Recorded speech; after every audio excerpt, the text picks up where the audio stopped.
It is the second largest film industry in the world and weighs $7.2 billion.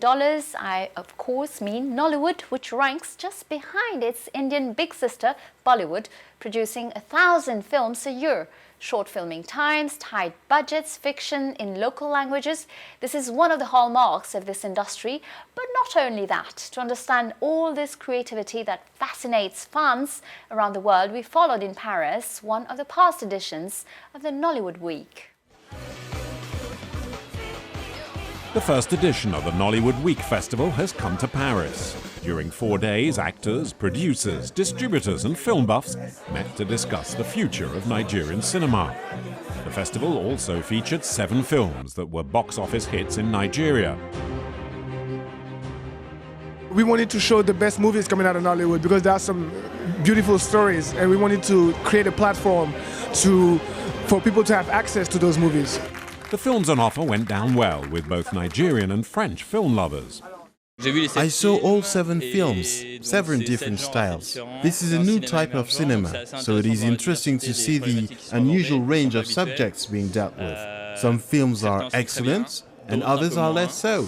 But on the whole, I'm delighted to have discovered Nigerian cinema. Yeah, I did enjoy it. I did. I enjoyed it a lot. It was fun. Said some good things about Nigeria too, you know.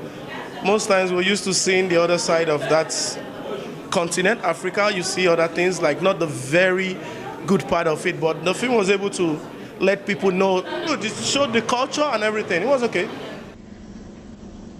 Nollywood produces a lot of films, but not always quality films. Nigeria's film production really took off in the 90s with the hit Living in Bondage.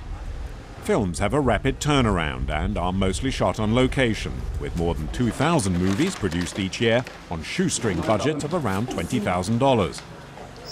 They're distributed on DVD format and sold in markets for about $2.50 each.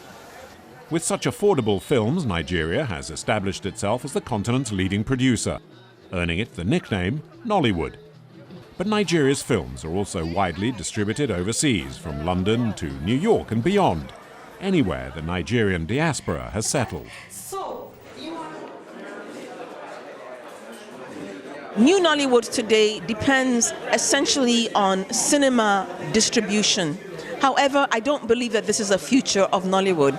I believe that the future of Nollywood lies in cable television, satellite television, streaming, video on demand. This is the future of film everywhere in the world. For years, Nigerians had foreign films, from Bollywood to Hollywood. These films didn't talk to them about their culture and history. Now, with Nollywood, they have films they can relate to.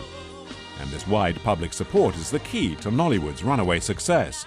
Yes, tell the Secretary General to book one. Now we've got our groove back, right? And all we are doing is improving on what we used to do. And in terms of essence, it's still going to be the Nigerian story by Nigerians for Nigerians.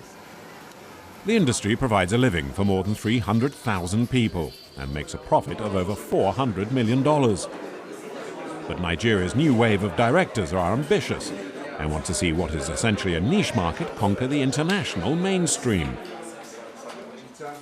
I think it is down to 2 things. Nollywood was always aimed at a local market, and they were not really targeting an international audience.